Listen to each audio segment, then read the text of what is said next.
आपण पाहत आहात आपल्या हक्काचे प्रतिध्वनी न्यूज। कोथळी येथे जुन्या वादातून 4 जणांनी दोघांना लाथाबुक्क्यांनी दगडाने मारहाण करून केले जखमी। जयसिंगपूर पोलिसात गुन्हा दाखल। शहरासह खेड्यागावातील जुने वाद उफाळून होत आहेत हाणामारी।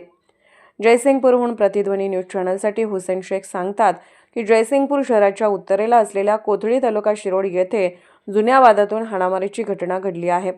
त्यामध्ये 4 जणांनी दोघांना लाथाबुक्क्यांनी व दगडाने मारहाण करीत जखमी केले। सौरभ सतीश वायदंडे, आदित्य दीपक गोरखे, शुभम भंडारे, संदेश बापू कांबळे या चौघांच्यावर गुन्हा दाखल करण्यात आलाय।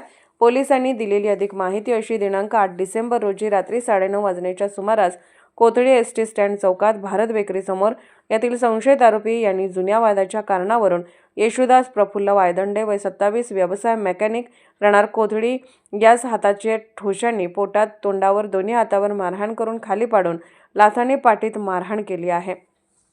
त्यामुळे येशुदास वायदंडे यांच्या तोंडाला, पाठीला, डाव्या खांद्याला मुक्का मार लागून तसेच तोंडातील समोरील वरचे दात तुटल्याने गंभीर जखमी झाले आहे।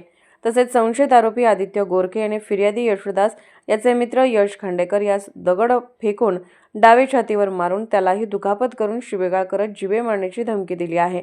फिर्यादीने दिलेल्या फिर्यादीनुसार पोलिसांनी कलम 117, 118, 115, 352, 351 प्रमाणे गुन्हा दाखल करून घेतला आहे।